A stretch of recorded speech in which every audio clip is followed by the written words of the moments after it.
Skies all open wide, geese go high and over.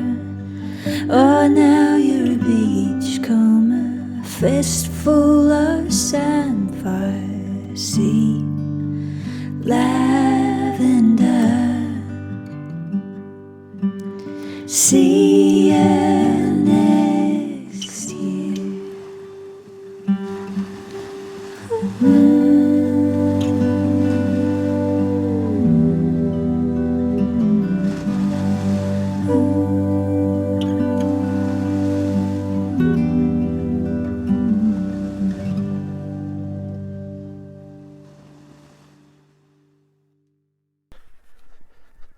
So hello and welcome to the Deepdale podcast, October 2020. Yes, it's still strange times, and I'm walking through a slightly damp and muddy Barrow Common as I approach a large gang of geese that are standing on one of the fields next door to our farm. And you can probably hear them in the background honking away. It's wonderful to see the geese back. It's absolutely fantastic, and it's quite nice to see some rain, actually, to be honest, after what has been a very, very dry period of time at Deepdale. We weren't quite needing as much rain as we got. I think in the last few days we've had 150 mils of rain, so it's been kind of wet, but it's, you know, the fields are looking green, the trees are beginning to turn, the motorhomes are still with us. The geese are very definitely here, coming in their tens of thousands, and Maple's sort of insisting I walk a bit faster because she's fascinated by the geese in a sort of strange kind of I don't know what to do with them way. But I hope you're all well wherever you are, and that you're looking forward to whatever this rest of this year brings us, and the run up to Christmas. We've got a lot coming up in the podcast. We've got a wonderful interview between Nathan and Michelle of Letheringsett Mill. We've got some of Simon's top 5. And we will have some farm chat and some tourism chat. And the views up here are just fabulous. If you've never been up to Barrow Common, you really should do. Where I'm standing on the sort of east side of the Barrow Common, east side of Common Lane, there's the most incredible view of the harbour. You can really clearly see the way that the creeks make up the harbour and flowing out, and the whole curve of Scolt Head Island. As I say, there's this massive collection of geese on the field just below me. I can see some tractors working on the carrot field. The field I'm looking at the moment is stubble, and it's just. I love days like this. It's cloudy. It's there's hints of blue sky, but you can very definitely see the partition between the sky and the sea, and these huge skies. It's just wonderful to look at. Absolutely wonderful. I might try and disturb the geese just so you get a full impact of just how noisy they are when they take off. Yeah, if you've never been to see the geese, then you really should come and see them. They flock inland in the first thing in the morning to find feeding places, and you can hear them in the background, and then they flock back to the marshes to roost at night, and the sky almost turns black when they're all here. Hundreds and thousands of them flying backs and forwards. The noise is just truly incredible, and we love watching the faces of people who've not seen them before. So they step out of one of the shops or the cafe, happen to be walking down the coast, and suddenly these geese lift off, and it's hilarious watching people's faces who just can't quite believe what they're seeing. It is one of the natural wonders that we enjoy up here on the North Norfolk Coast, and is well worth seeing. So they're here most of the winter. And so this is the perfect time to come and see them. There's not hundreds of thousands right now. You can hear them in the background, and there is a lot of them, but there will be an awful lot more in the next month or so, and they are absolutely wonderful to listen to. Come and see them.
North Norfolk Coast with Georgie and Jason.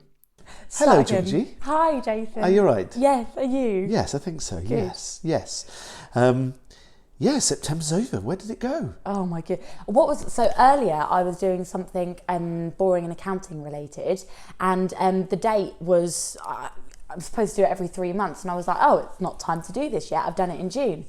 Oh. It's October. It's quite scary, isn't it? My birthday How month. quick. Your birthday month? Oh, go on, do a little sneaky which day of the month? No, I'm not telling anyone. Are you not telling anyone? No. Oh, that's dull. Mine's the 28th of November. Write it down, everyone. Please send presents here. That was a cry for chocolate, wasn't it? If ever I heard one. If ever you've heard a cry for chocolate, that was it. 28th of November. I like white chocolate. So normally that falls over the kind of near the Christmas market. Yeah, I'm I kind of actually. hadn't appreciated that for some reason. So, maybe because it's one of the most stressful weekends of my life. So partly that. may have not given it full notice. I do mention it quite a lot. Every mouthful of cake that I have at the Christmas market, because we have the charity cafe normally, were it not cancelled. We're not talking about that. But yeah, normally I would just help myself to like inordinate amounts of cake and be like, it's fine, it's my birthday. But not this year. I have to say, one of the things that was really nice over lockdown was the fact that Eleanor, who runs the So Sweet stand, don't even start on the So Sweet stand. The amazing chocolate, which you all got in your Christmas hampers. I went there since I'm obsessed. And I with her stupidly chocolate. didn't order anything extra, so I didn't get a bar. So I'm packing up all the bags for all the staff for their Christmas presents.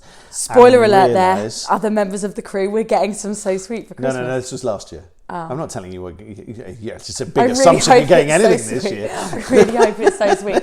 I actually have a problem with that chocolate. It is just, But no, I didn't order enough, so I didn't have any left. Did you not? No, so there I was giving it all, and I was thinking, right, who could I least like? Who would forgive me the most for not giving them a massive? In case you haven't seen her chocolate bars, they're lovely, really, they're huge. But she does these massive slabs of chocolate, which are sort of the biggest bar of chocolate you've seen in a long time, and they had like pieces of caramel in them, didn't they? Yeah, and, they can have lots of different things in them. Well, my sister had to. I think I mentioned my sister had to cancel her wedding. It was booked for the end of May this year, and to get her a little present, I really wanted to go onto the So Sweet website and get like a personalised sorry for your COVID wedding, cancelled wedding. But she was so busy, and I didn't do it enough. I didn't do it in advance enough, so I wasn't able to. But the second that I can think of a decent, reason, I'd rave about her. She's brilliant. Yeah, I put it on my birthday list when my daughter and wife asked. Yeah, I'm going to put it on my list. I put on the Knorr, the new one that they've got, salted caramel chocolate that they've got. So, both Norfolk chocolate producers. So, brilliant. It's purely out of supporting local. We've got some good. Well, not even just chocolate, but we've got some brilliant cheese, fantastic alcohol as well. That's some really good alcohol. Good coffee and stuff like that. Yeah, we are very, very lucky on the Norfolk coast, and of course the flour. This is Deepdale Flour, accidentally tied me really nicely to the flour. But yeah. Deepdale Flour. Quite exciting, really. Just a plain flour. We're just working out whether we can mill a ton of it so that we've got some bags to keep us going through the winter and into the new year. Mm-hmm. It's not bread flour, this one. It's just a plain flour for sort of cakes, and I made American style pancakes with it the other day. It's funny because you haven't brought them here, so where are they, Jason? They don't travel that well. Where are the pancakes, Jason? They need to be eaten straight out of the pan. I can help with that. Bring the flour in. We'll get cracking in the kitchen. Okay, right. Okay, that's a challenge. Yeah. My daughter said, "Oh, you could make American style pancakes out of that flour, couldn't you, Daddy?" Yeah, okay. Fancy American style pancakes there, do you, Ava? She kind of fell in love with them. We went to New York for when she was probably, I'm trying to think when she was, probably 7 or something, maybe 8, and she seriously got into the capability. You know how you see films like When Harry Met Sally where people order everything on the side, so I want this over this, and she just really got into the New Yorker style. And then she came back here and it was like, yeah, you can't. We don't really do that, do we, here? No, but it's one thing that she really brought back. She really liked American style pancakes. So I hunted around and found a really good recipe online, and so we can now it's produce the way. Yeah, Now so it's it's the way you good, do it. and you can buy some really good Canadian maple syrup. So that bacon and bananas.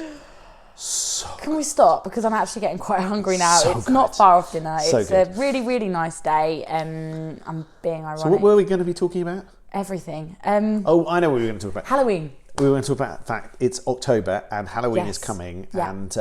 and despite COVID, there are some really lovely Halloween events in yeah. the diary, which is really You nice. mentioned about the Holcomb one. Tell me, because I haven't seen that. You've only popped that onto the website Well, they're this morning. calling it a Grimm, as in Brothers Grimm, Cool. as in Grimm Tales. Clever. Grimm Halloween. Mm-hmm. And it looks like there's kind of various different things happening, which looks really good fun. So, there's a fancy dress and there's storytelling and there's all sorts of stuff like that. And there's lots of decorations. Holcomb always do everything so stylish. Holcomb It do. makes me disgust. They really it's do. Just, it's just outrageous. They really. go so mad, don't they? And it's funny actually. Holcomb is I'm sure that they get plenty of press actually, but it's one of my favourite places. And I've got a friend that's never been to Norfolk, and they're coming up to Norfolk soon. How did you meet them if they've never been to Norfolk? They live in Cambridge. They're a friend of my sister's, so through my sister. Gotcha. And they're going to come up to Norfolk soon. And I'm adamant I'm going to take them. Holcomb is like the first place that I'm going to take them. I think because Yeah, it's definitely just, got to take them to especially Holcomb. this time of year. It's so beautiful, isn't it? In the autumn weather. Yeah. No, it's going to be. It is lovely, and they always do things so stylishly, and it's going to be really lovely, and they're going to be.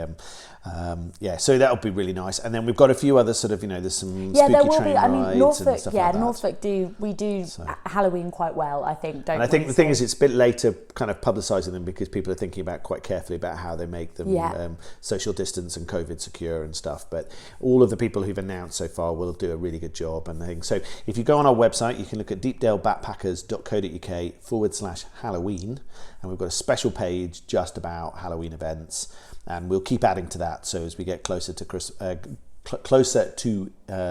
we will get closer to Christmas while we're getting closer to Halloween. Of course, the two are logically Between together, the two. but I meant Halloween rather than Christmas. But basically we'll just keep adding events on there as they get publicised. But there's some really fun stuff on there, and it's good fun. And that kind of segues us into your favourite thing, which is Christmas. Am I allowed to say it? Oh, Christmas! God, you can say it. Yes, you can say it. Yeah. And we are beginning to build up some events, kind of, so that people know what to do for that. But we haven't. We're a long way off, kind of thing. And I think everybody's waiting to sort of find out what happens. I think people are waiting. I do think there's an element as well. We have mentioned it before, but I just want to mention again. The Deepdale Events website is a really, really good way of promoting your event. If you're doing one, it can be really, really small, or it can be really, really grand, depending on what type of thing you're planning. So especially with COVID, people I think are constantly looking for socially distancing events. People still want to enjoy their lives. They just don't want to become ill in the process.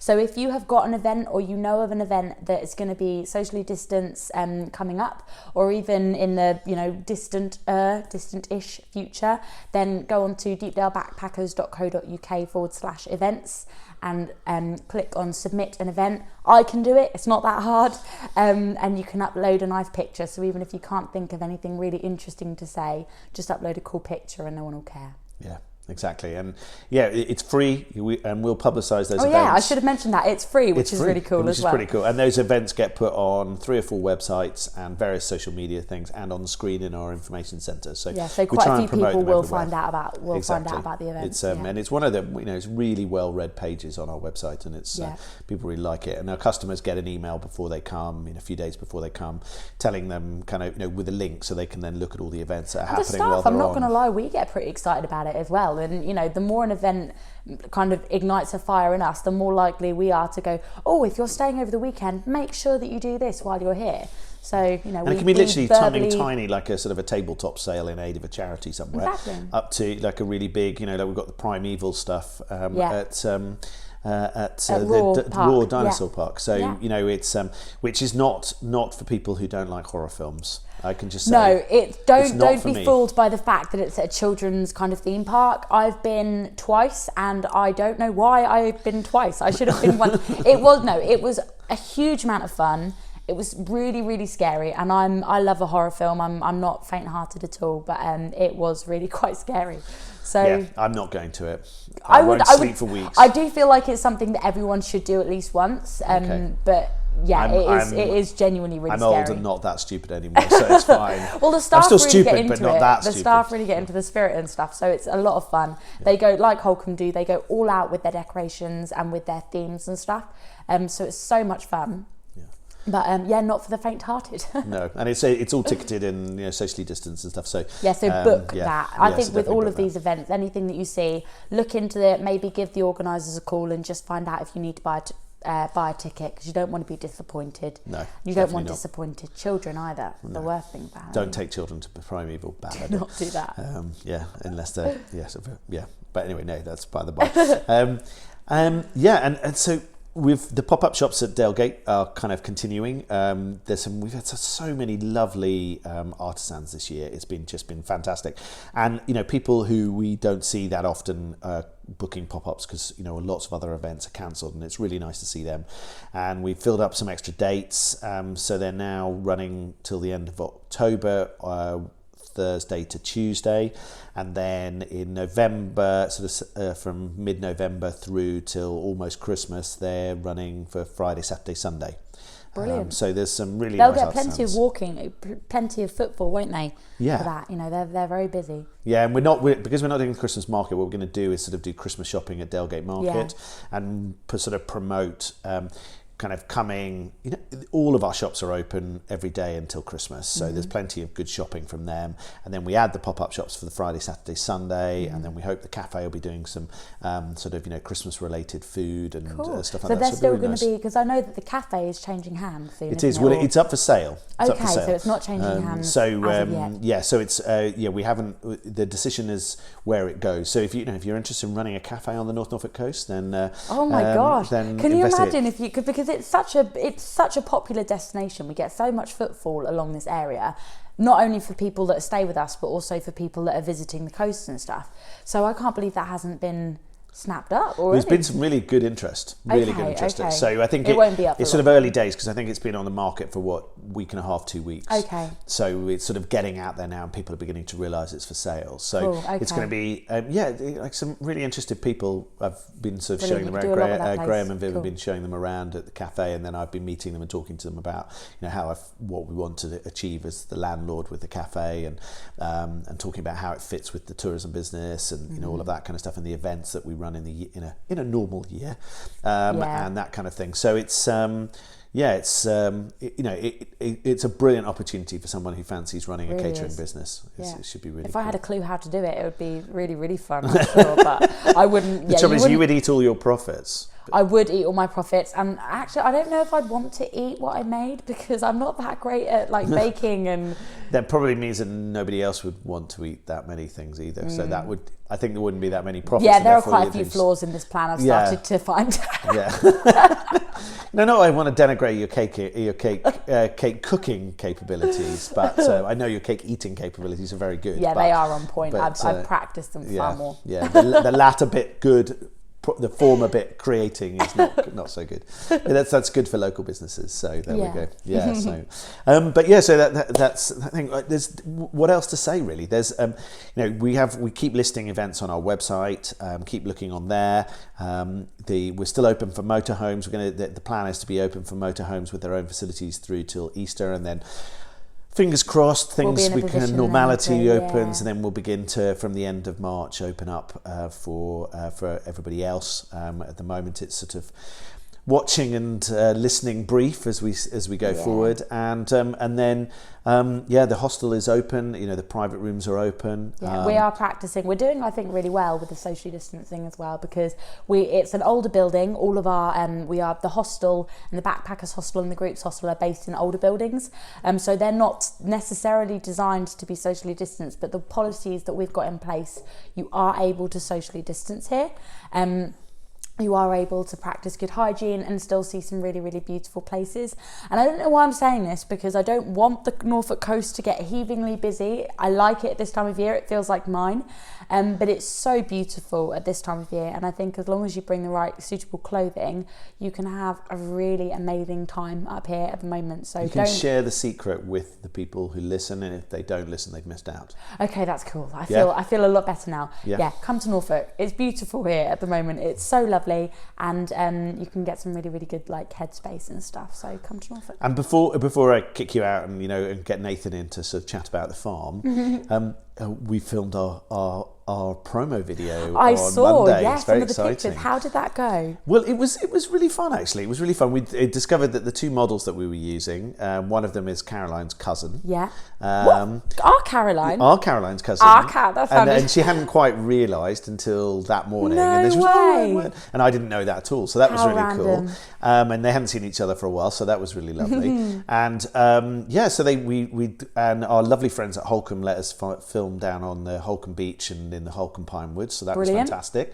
And then we filmed down on the seawall and around our fields, which overlook the marshes. So you got some of the best places then, really. Yeah, so they brought drone, so you could get really good views of the harbour and that sort of stuff. I have to mention this because it was such a nice thing this morning when I was driving in. So my commute is probably better than a lot of others. I'm really lucky. I was driving out of Burnham Market towards Burnham Deepdale. There is a crest of a hill, and on this crest of a hill you can see the coastline and some of the surrounding fields so clearly.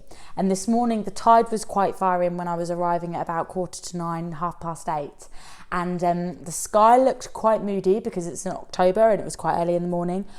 Oh my gosh, Jason, it looked so beautiful. It looked like something out of Tess of the D'Urbervilles. It was so beautiful. And I honestly, if it weren't for the fact that I was driving and that you can never capture the scenery as well in a picture, I would have taken a picture because it was so beautiful. I love the skies at this time of year. Why did I mention it? Because of the drone, that's why. The drone. I was thinking, I bet the drone got some really beautiful because the thing was, views. when you're walking along the sea wall, it's a beautiful view, but it a is lot flat, of people, isn't it? also a lot of people don't realise, like, you don't have to be very much higher to begin to get a real feel of of just how much character there is in that, because it's very easy for the untrained eye to be looking at it and just think it's sort of this, blanket of kind of marsh growing plants, and not seeing all of the kind of the meandering of the meandering of the creeks and the little boats sort of hidden away in those, and how the creeks create the harbour and go round the ninth hole, and then with Scolt Head Island out in the distance, the big Sandspit Island. I bet you got a really good view of all of that with the drone. Yeah, exactly. And they were able to sort of fly back up over our fields and then sort of look out across all of that. So it was really lovely.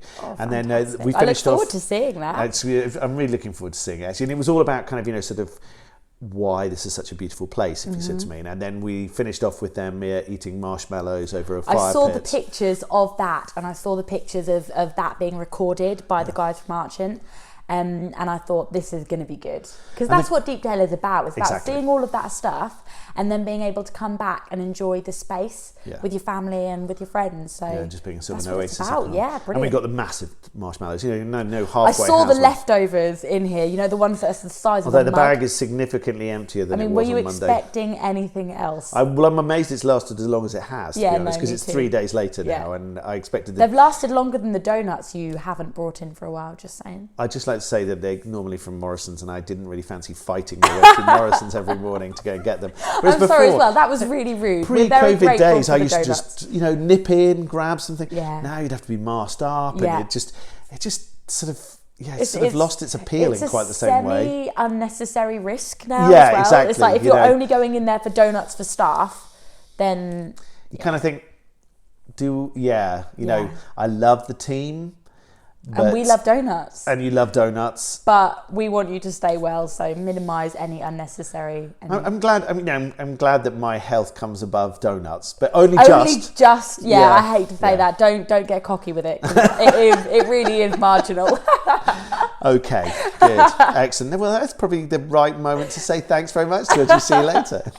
See you next time, Jason. Cheers, Georgie. And keep well. And we'll see you in... I'll see you a lot more before then, but November we'll record our next one. Yeah, and by then we might have the video. You never know. How exciting. That'll be very cool. So the editing. See you then. See you soon. Cheers, my darling.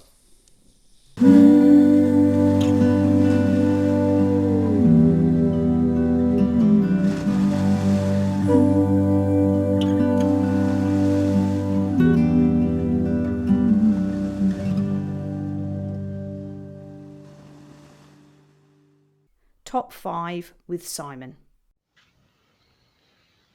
Hello ladies and gentlemen, and welcome back to yet another Top 5 from Simon here at Deepdale.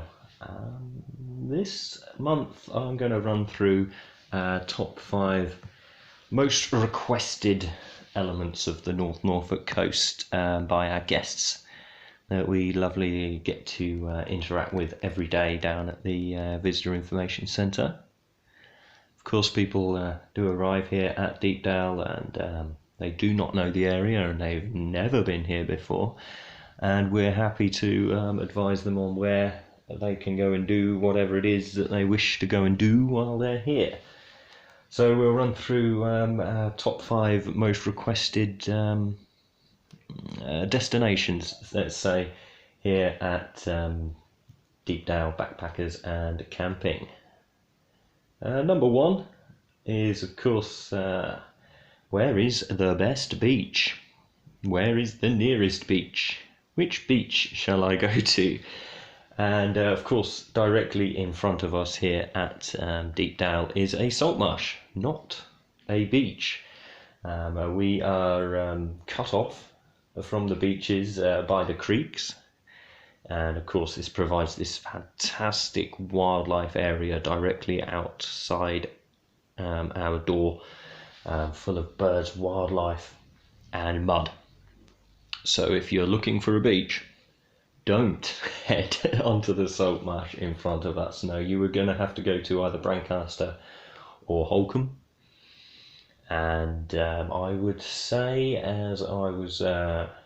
if I was to walk to one of those beaches, I would probably, personally, I would go to Holcombe Beach. It's a huge beach, and you're bound to find a bit of space, a bit of seclusion if you're looking for that. And a really nice sandy beach is at Holcombe Beach. So you can, of course, get to that on the bus and stopping off at Holcombe, and then a walk down the drive there and hop onto Holcombe Beach into Holcombe Bay, or you can walk down from Burnham over East Staithe and walk down and end up on the most eastern point of Holcombe Beach. Again, beautiful. I've talked about it before. A fantastic walk. So the beaches nearest to Burnham Deepdale is Holcombe Beach and Brancaster Beach. You can get on the coastline the bus 36, and that will drop you off or pick you up from those places. And of course, they're dog friendly, those buses as well. So best beach, Holcombe Beach for me. The people also ask, where is Henge? And Henge, of course, is almost prehistoric structure that was found just off the on the beach at Holme, next to the sea, somewhere between Holme and Thornham. We know exactly where it is, and you can go down there and you can see originally where Henge was. Fantastic find. And if you want to see the actual Henge, you would have to bus into King's Lynn and or drive. Of course, you can drive, don't have to catch a bus, but get yourself to King's Lynn Museum, and they do have Henge preserved there, and it is a fascinating exhibit they have there, and the timeline just blows my mind. You know, while the Egyptians were building the pyramids, we had Henge. It's mind-boggling, but do go and have a look. And that's at Holme, just down the road. You can walk there, you can bus there, but a great little beach there as well, often overlooked. So keep it secret, keep it safe, and do go and have a look at Henge. One of the other requests is, of course, where can I go and ride my bike? I want to. I've got the kids with me. I've got these new bikes, and we want to go and ride our bikes. Where can we go? And I always recommend get yourself onto Holcombe Hall's grounds. in and around that area there. They have a bike hire, we have a bike hire. Get yourselves there, and it's safe. You're off-road, you're in a private, massive amount of grounds there, and you can cycle and picnic to your heart's content. And it's not very far away at all. You can ride from us, get yourself off the A149 as soon as you possibly can, and head down to Holcombe Hall. Moving on, another request we have is where can we go do a little bit of shopping. I want to find something bespoke, want to find something interesting, I want some restaurants, I want some classy pubs, and well, Burnham Market suits those needs. Do pop into Burnham Market, have a look around the shops, and pop into the various restaurants and pubs there. It's a really nice, relaxed place, very, very welcoming. Considering what it has, it's incredibly welcoming place. So yeah, for any shopping and restaurant needs, I mean, they're dotted all along the North Norfolk coast. You will find countless pubs, restaurants, and little shops. Of course, we have our shops here at Deepdale, but Burnham Market is, of course, it's a market town, it's a hub of that, and it does showcase what Norfolk has to offer quite well. So pop into Burnham Market. Now, the last request we have, and it's a huge request, and it's unfortunately often not fulfilled.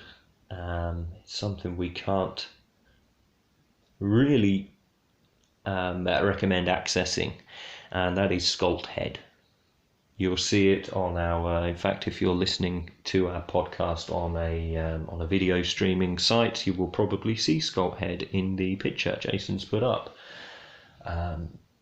It's an island just off the North Norfolk coast, and there is rumour, and OS maps don't help this rumour at all, that you can walk to Scolt Head. Let me assure you, you cannot walk to Scolt Head. There is a creek, a nigh-on river that is going to prevent that from happening, and even if it's not there, there is deep, dangerous mud, and there is no way we can recommend you to walk out to Scolt Head. But it can be accessed. You would have to charter a boat or find some other flotation device to take you across there safely. And then, yes, you can enjoy Scolt Head. It is a nature reserve. It is scientifically studied. It is a fascinating area to be in. But it is beautiful. And it is very exclusive. There's nobody goes on there. So if you can get across there safely, whether you charter a boat or float your own way across safely, yeah, please take great care of Scolt Head. Don't leave any trace of yourselves being there at all. But a beautiful place, and one of the one of the top requested items in our immediate vicinity is Scolt Head. So, ladies and gentlemen, I will leave you with that top five requested things to do around Burnham Deepdale. I'll run through them quickly. See Henge, where the beaches are, where we can ride our bikes, where the shopping and restaurants are, and of course, how do I get onto Scolt Head? So, ladies and gentlemen, I hope you enjoy that, and it's given you a little a few ideas as to what you can get up to while you visit us at Deepdale. And of course, much love to you all, and we hope to see you here with us, well, whenever you decide to come and stay. Take care, folks, and see you soon.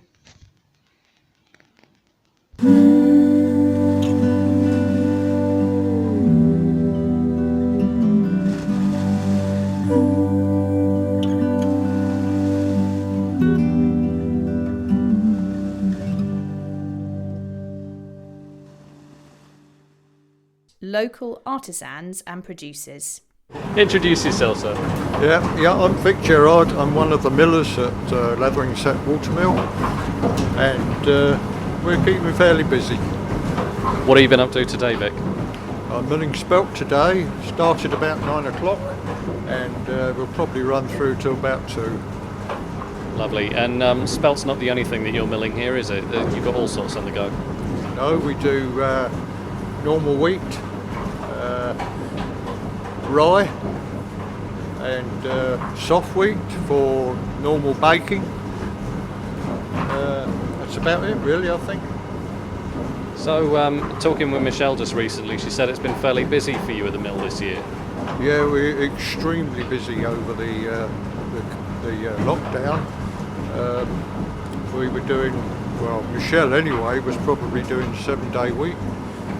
I was doing about a 5.5, and well, we were very busy. Now, Michelle's getting up at what time in the morning? Yeah, she was up about, well, she was here at 4 o'clock in the morning some days and worked right way through till 4 o'clock, in the afternoon. Yeah, long days. Yeah. So we've got the water wheel next to us. I mean, just talk me through very quickly, how this works. And you, a little while ago, you were letting a bit more water through. So, just sort of run me through how the mill works. Yeah, well, we have to prepare the wheat, prepare the hopper upstairs, make sure we got wheat in it. Let some through to the eye of the stone, and then I come back down here and open the sluice, and with the God willing, that starts up, and then I have to set the stones to get the right grade of flour. And if the sluice ever doesn't start up, do you have to get in and jump on it, or? No, just letting the water through is enough, usually. And are you ever running low on water? Yeah, usually the summer months. Even now we could do with a drop more. But through the COVID, the lockdown, we were very lucky in the fact that everybody had too much water really, and kept us going the 7 days a week, like I said. Excellent. Well, thank you very much indeed for your time, Vic. You're very welcome. Anytime. I'm Michelle Thurlow. I'm the owner of Letheringsett Watermill. So, Michelle, how long have you been milling here? Well, I've been working at the mill since I was about 14 officially. But I've grown up at the mill, so I was adopted when I was 6, and I've been here ever since. Yeah. I took the mill on after my dad passed away, so about 7 years ago. So I've been officially milling since then, because that used to be his baby for milling flour. And you're milling wheat flour here, and what else are you doing? All the flours that we mill here is wheat or rye grain. So they're all traditionally milled on the stones, and we do our own white flours now as well, so we separate a little bit of the bran out to make a nice creamy flour. And am I right in thinking that Letheringsett is the only working watermill, certainly in Norfolk? Is that right? Yes, we're the only working watermill in Norfolk. There's only 24 left in the UK. Wow. Okay. And where does your flour go? I mean, who's buying the flour? Everyone. We have trade customers, so they go to farm shops, delis, bakers, all in the Norfolk area. But then we have an online shop as well, so all the bag down can go as far as, well, some of them we send to Scotland and Wales and all over the place. Fantastic. And so when we brought a couple of bags of wheat over to you a little while ago from our last wheat harvest on the farm. Can you tell me what you managed to do with that, and what do you think of the end result?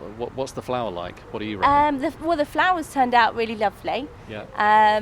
The wheat could do with a little bit more of a clean, but it milled lovely. It's a soft wheat, so it tends to be a bit more, I suppose, claggier, sort of a stickier wheat when you're milling it. but we milled it as brown, and then we've popped it through our separator, so you've got a nice traditional plain white, which will be really good for biscuits, some cakes, pastries and things like that. Fantastic. And so in future, we're hopefully, we're going to try and find a variety of wheat that we can grow, because we'd love to make our thing for Jason and I on the farm is we'd love to make some sourdough bread with some Deepdale wheat. Yeah. And we think we've got a different variety. So hopefully we can bring you some different wheat next year and see if we can get some proper bread flour out of it. That would be lovely. I say what you want is a hard wheat for your bread making, and we will mill it in the traditional way, so it's nice and gentle. And then say any of the flours that we do here, there's no additives in them, so they're perfect for sourdoughs. And with wheat, it's you get different protein content. Is that right? So wheat for bread milling flour has to be sort of quite high in protein. High in protein and high in Hagberg levels. What's a Hagberg? Now you're asking. Hagberg, it's a bit like sort of the starchiness of a wheat. So when you've got bread making, you want your starchiness to be quite springy, I suppose is the word. Yeah. So that you've got a bit of resistance there.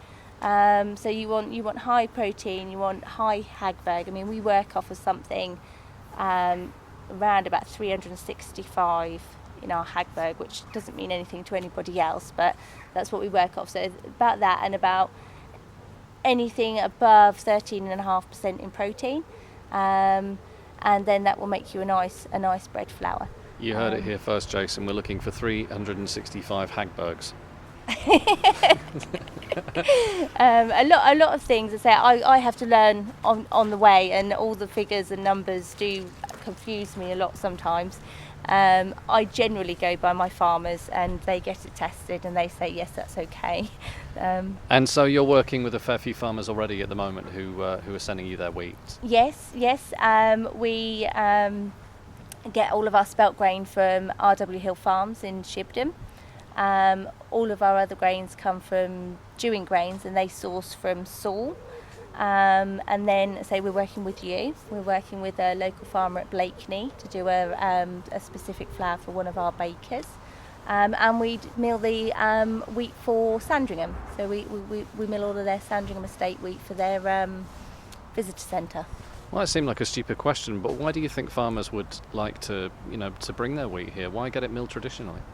I think a lot of people with the carbon footprint and things like that, if you've got a local farm, they don't grow in masses, like a really big quantity. Yeah. So to have a local mill that can mill in smaller quantities is obviously beneficial for everybody with costs, and say it's quite a nice local story.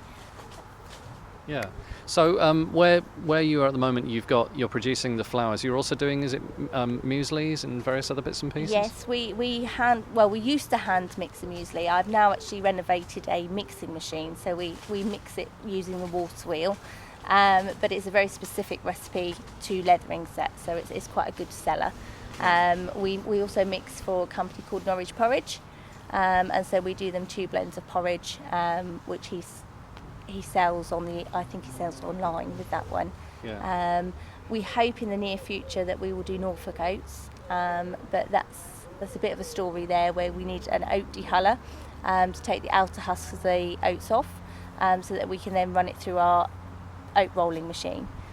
So if you're listening to this and you've got an oat dehuller, then you need to be getting in touch with Michelle at Letheringsett Watermill, please. Yes, please. This is any other plans for the future? I mean, with the mill here, you can't sort of, presumably you can't expand, or you can't mill any more than a certain amount in a day. But what else would you like to do? Well, we're just about to start, so that we are using both sets of stones together. Right. That's something they can run together, but it's a bit tentative to whether or not they might rip some of our teeth off of one of our cogs. So we'll start doing that so we can double our output during the day. But we are actually looking to open a village store here, which will be the first week in October. So we'll then start selling, alongside the flour, we'll be doing bread, eggs, meat, milk, all sorts of, store cupboard things, so that the locals can then come down here and be able to come daily and shop. Fantastic. At some point, I would love to have a bakery and tea room here. And we have got the survey done, but we haven't taken it through to planning yet, because that would be a separate build, which I think would finish the mill in its experience. As far as the mill itself goes, there's not much more we can do to it. All the machinery that's in there is now up and running, and we've put new machinery in. We would quite like a bigger flour dresser, so that we could make more white flour. But no, we just carry on with what we're doing. We're starting to take on more contracts so that we're, working with local farmers. And I think we just do what we do best, really. Well, it's a very, very beautiful place here. Down at Letheringsett, it's a gorgeous spot. If people want to come down at the moment, you're open on Fridays to sell flour. Is that correct? Yes, Fridays 10 till 2. Yeah. But so that's up until I think it's the 5th of October will be our opening day of our shop. So then we will be Monday to Friday 11 till 3, and then a Saturday 9 till 1. Right. The reduced hours is because we have to do our milling processes before the public come in. So we have to hoist flour up 3 floors, which unfortunately has to be done through the shop. Yeah. So the mill has to be closed to visitors then. So people will be able to come and look around the mill at some... Not around the mill itself. No? Okay. Unfortunately, because of the amount of flour that we're producing, we're very dusty, and there's so much going on all the different floors that it's not really safe for visitors to come round. And we want to be able to open the doors and be in a position where we can give the visitors the time that they need. Whereas at the moment, it's a lot of running up and down the stairs, and we've got hatches that are open and things like that. So unfortunately, it's not open to visitors. Well, I mean, even if you're coming here to buy flour, you still see that it's a very, very beautiful building, and just the sound of the watermill coming out it's very restful. It reminded me of being on a train. It sounded very like sort of sleeping on a train. It's very therapeutic. Yeah. They say sometimes babies will fall asleep to it. Not that my child ever did, but it is really lovely, and we are milling every day, so everybody that comes to the shop will experience that. And am I right in thinking that a lady was asking recently whether she could move into the top floor of the mill because she liked the sound so much, she thought it was quite restful? Yes, we have had that question asked. I wouldn't like to. It gets very cold in the winter time, so she might be a bit chilly up there. Well, look, thank you very much indeed for your time, Michelle. Really appreciate it, because I know how busy you are, and we can't wait to get baking with the flour that you've done for us, and do plenty more in the future. And thanks again. Excellent, thank you.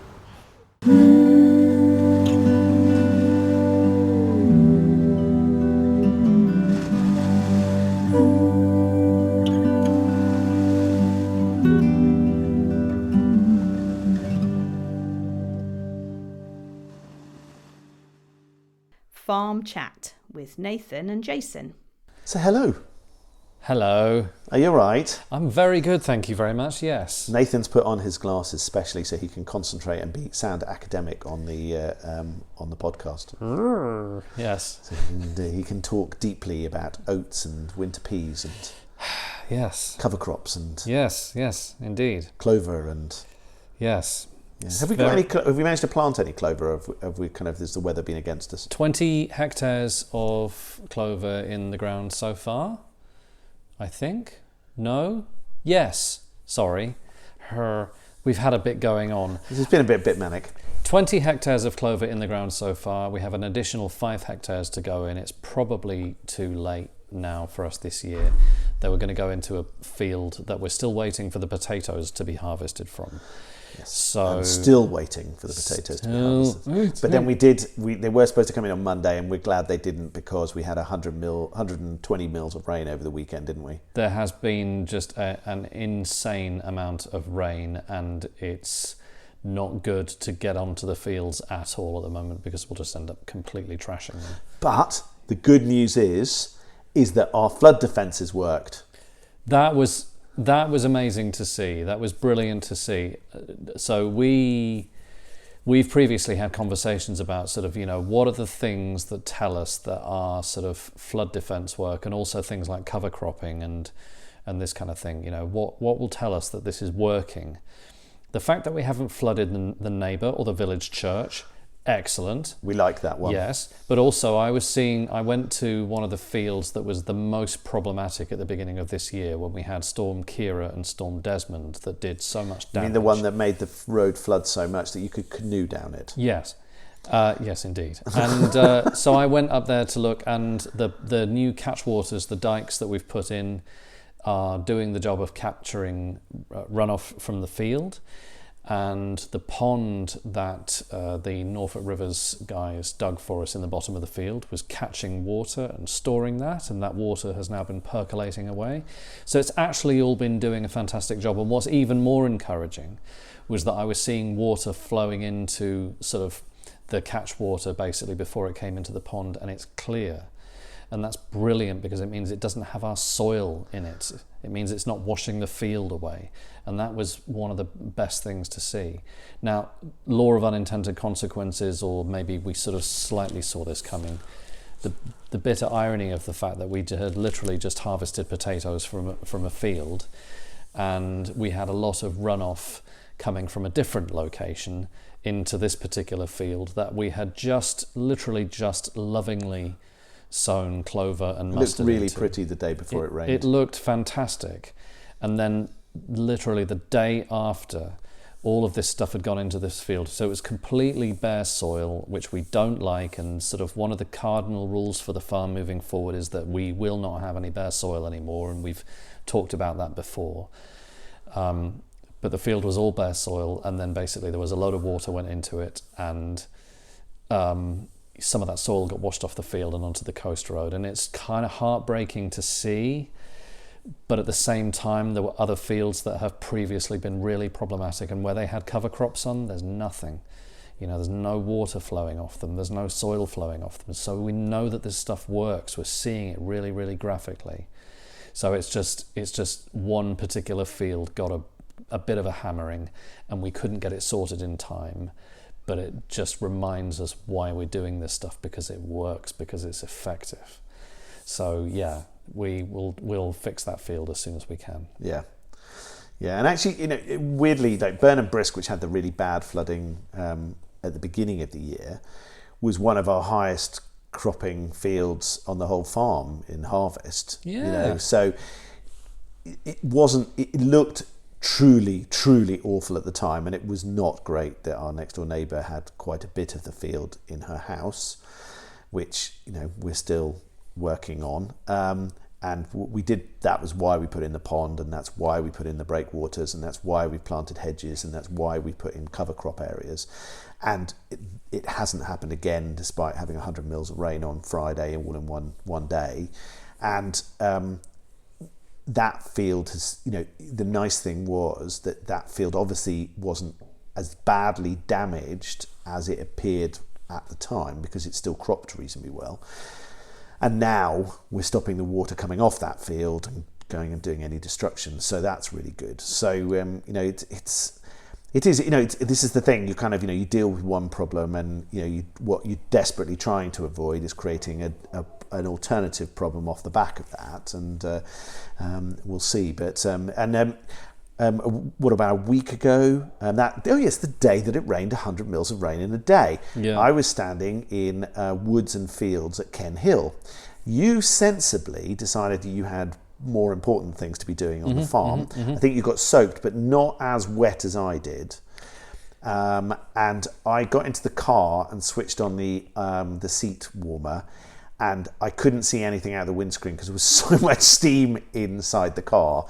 I was absolutely sodden to the skin. It was awful. But Ken Hill was fascinating because it's one of the places that you and I have been looking at to learn from. And it's part of the North Norfolk Coastal Group, which is basically a whole group of farmers who are getting together, and landowners, so it includes the National Trust, the RSPB, the Norfolk Wildlife Trust, Holcombe Estate, us, Andrew Crean, who's our next door neighbours, and various other farmers, and it's basically about greening up all of the land north of the A149. So we'd gone to Ken Hill, who are going through a big rewilding project and learning about what they were doing. I'm not 100% sure I was fully engaged due to the water running down my neck, but it was still really interesting to me.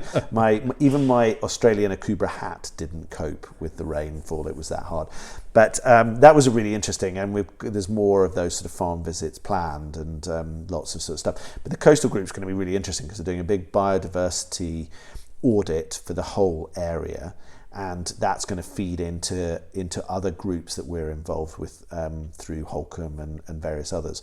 So it's really nice to kind of feel like we're not the only mad fools on the coast who are doing this stuff. There's a real sort of sense of change in the air with all of these people coming together to really make a difference. It's going to be really exciting. It's really, really encouraging that that we can have conversations and be thinking beyond the farm boundary. And there's loads of stuff that we want to be achieving here on the farm, but to be working with other organisations, and this is the way that it's going to be in future. The way that sort of support for environmental management will happen in future will mean that we're working with organisations like the RSPB and the National Trust, because we're all land managers, and it's a false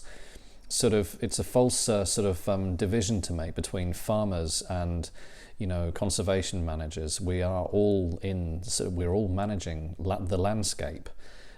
So it's brilliant, and I'm looking forward to seeing more of Ken Hill. Maybe when the weather's a little bit nice. You're just a fair weather farm visitor, aren't you? What can I say? Yeah. But their rewilding project's really interesting, with 1,000 acres being rewilded, which is and really beavers in the offing. Beavers, yeah, and they're getting a couple of pigs and some ponies and some cattle to kind of do the munching, and they've worked out pigs can plough about 50. I think it's 50 acres a year, 50 something like that. No, 50. Yeah, so it's 1,000 acres that they're rewilding, and the 2 pigs can plough 50 acres in a year. Yeah. And so the idea is, and of course they don't do just one area because they can roam all over, but effectively they'll turn over all the soil on the farm in 20 years, basically. Yeah. And the idea is that they will have a really big impact on brambles in one area because they love the roots of that, and then another area they might have a go at the ferns, and another area they might go at something else. But they sort of just kind of, it's a constant kind of, nature's got to kind of work hard. And the idea is that, that was the thing I found really interesting when I read Wilding, was the fact that if you leave land to revert, it becomes woodland long term. And the whole idea of having grazing succession. animals and animals that are part of that rewilding project is to make sure that you don't have everything revert back to woodland, because otherwise you just end up with woodland, whereas actually what we want to end up is that real mixture. So you've got pastures where they've got really good things, so it's really good flowers and flora and fauna other than just trees. So it's a really interesting process, and it's going to be fascinating to see how that grows. And it's really nice that there's now a logical linkage between all of these bits of land north of the A149 coming right around the coast. It's a huge area, a massive part of the AONB, but also other areas. Yeah. And that sense of communication and cooperation between the farmers and that learning experience is going to be great. Yeah, absolutely. No, it's brilliant to see. It's brilliant to be a part of. And what's also awesome is that in amongst all this, we get to continue to farm, and we get to continue to farm, but we're doing so in a way where we really are we're really scaling back the extent of the farm, but it's still core to what we're doing. Had some really interesting conversations with people recently, including a chap who came on the farm to drill some seed for us, a contractor who's got good experience of working on various different organic farms, and he said he'd never seen anything quite like what we were planning on doing before, but it made sense. And that was really encouraging to hear, and we've heard similar things from others as well about the approach that we're taking on the farm. So it's really it's making me feel really good about where we're going with all this. It does make me feel slightly less like I just sort of stuck my finger in the air and thought, hey ho, let's see what happens. No, we can totally say that this all makes sense. All beautifully planned out. Absolutely. There was quite a lot of thought process that went into it. Yeah. But it was, I think probably as an advantage, but it didn't feel like an advantage at the time. It was from a slightly naive position. So it was like, I think I'd like to achieve this, so why don't we do it this way? Which actually meant I didn't get completely... We are now having to work out how we plant 5 hectare plots in the middle of a field. And so there's been quite a lot of you and me standing there trying to look at GPSs and kind of putting in a stake in the right place, and then the contractors coming in and sort of ploughing it, or not ploughing it, but comb harrowing it in the right place, or drilling it in the right place. But I think the really nice thing is that we're sort of slightly testing the system. So we've said we want to go to no-till if we can possibly manage it. How do we do that? So we've shown that we can drill straight into wheat stubble. We've shown that we can, with a light disc over potato land, we've been able to then use a comb harrow and put in our cover crops and put in our sort of seed beds, and that's really exciting because it means that we're not having to rip that soil to pieces to start afresh. And I always find it heartbreaking that you hear some people going, oh yeah, you just plough it and glyphosate it, and then you can start your wildflower meadow. I'm like, that kind of means you've done all the damage and then you gain the positive. And it's like, can we not just slowly revert it without having to do all the damage first? And I think the nice thing is, because we've been able to say, well, why don't we try it this way? We've actually said, let's just do it and see what happens. And it appears to be working, which is really exciting. We'll see how we're doing in a year's time. I mean, it's going to be the proof of the pudding will be in the eating. We've tried so far. We've done direct drilling of clover into wheat stubble. We will be doing a very light cultivation of a cover crop to drill wheat this month, and there will be various circumstances where we're going to need to do a bit of cultivation. But it's really interesting. Everybody's got a different perspective on this issue of how much we do tillage.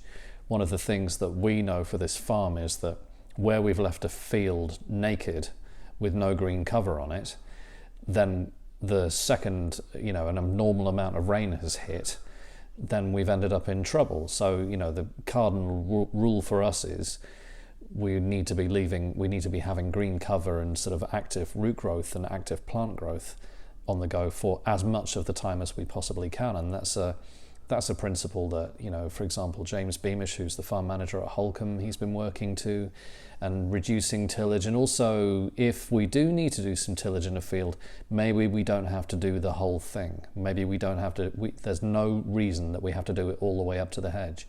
And there are savings there in contractor costs, there are savings in fuel costs, and the more we can sort of just leave things alone and basically just exercise a bit of judgment. It's similar to the hedge trimming thing. We've been having a chat about basically the way that we're going to manage hedges on the farm in the future, and the key thing will be, we'll be looking at a hedge and basically saying, okay, well, it's bearing fruit, it's got hawthorns and blackberries all over it. Why on earth would we cut that right now? We have no reason to cut it. We cut hedges if we've let it grow out for a while. We may give it a cut back to stop the growth getting too bushy in a particular area if there's a safety issue, but it's not a one-size-fits-all solution. And that's really just the thing that we'll be doing in the future, is just sort of standing back and taking a look at things for a little bit longer and saying, okay, what do we think? Yeah. And we've started doing that already, and we're already seeing the benefits. Yeah, the wildlife's loving it. Yeah, absolutely loving it. Yeah. So yeah. Well, thank you, Nathan. It's going to be interesting, isn't it? It is. We can see, and hopefully there'll be some more bags of Deepdale Flour available shortly. We're just working out a way to safely get the grain without burying one of us underneath the pile, out of the tower and into a bag, and then off to Letheringsett Mill. Yes. And then hopefully it will be for sale in Deepdale stores, which will be very exciting. Indeed, yeah. So, Letheringsett Watermill, Michelle and the team there, they're a lovely bunch of people. and they've been kind enough to to do a little bit of a test mill of some of our flour, and we want to get some more done now. And we're looking at, basically, as we move forward, we're hopefully going to have much more interesting varieties of wheat. So there's a really exciting thing that we're trying with a variety of wheat called YQ that we're going to try putting in this year to start to build up our own sort of store of seed of that. And Michelle and the guys at Letheringsett, they're working with various different farmers around the area.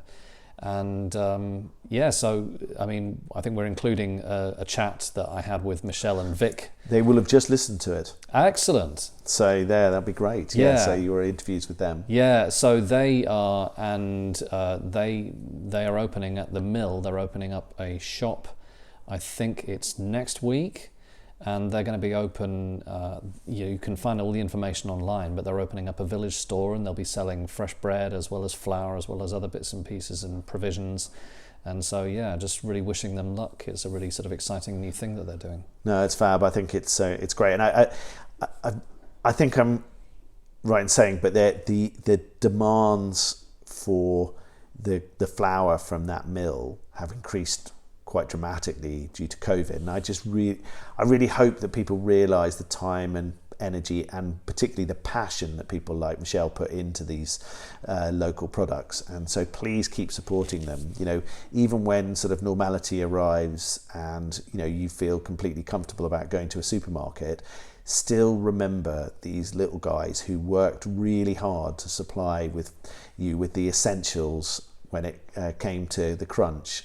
And they need your support continually. So remember to keep buying your flour from places like Letheringsett Mill, and your beer from the little breweries, and all of that kind of thing, because these guys are there, and they're part of the fabric of the community and really need your support. So keep doing it. Plus they make awesome stuff.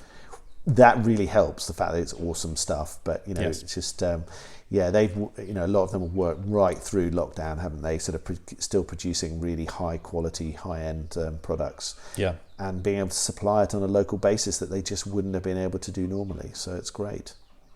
So you can hear the starlings. Is it starlings, or is it, what is it? Sparrows. Sparrows going a bit mad. It's like they're in the room. Yeah, they've kind of worked their way underneath the tiles, and then underneath the felt, and then this is their play area. But so recently we've got starlings in the roof, we've got flyovers of thousands of pink-footed geese, and last night I was woken in the middle of the night by some deer who were basically at it outside the front of my house, making quite a lot of noise. I was like, why is that deer hyperventilating? Oh. But that's weird, because they were obviously very keen to be seen and heard, because that was the more public side of your house. Whereas if it had been in your garden, I could have sort of, it would have been a bit more private. Exhibitionist deer, I don't know what to tell you. I know, what can I say, really? It's all this stuff about moving to the countryside and it being quiet and peaceful is absolutely nonsense. Nature is making a proper racket. Well, thank you, man, and we'll talk again in November, and by then hopefully we'll have some photos to include of some of our new crops kind of popping out of the ground and showing themselves, and you'll be able to begin to see the 5-hectare plots appearing in amongst all of the rest of the growth, so that'll be really exciting. But yes, many interesting things. And enjoy and have fun. Thank you. Cheers, man.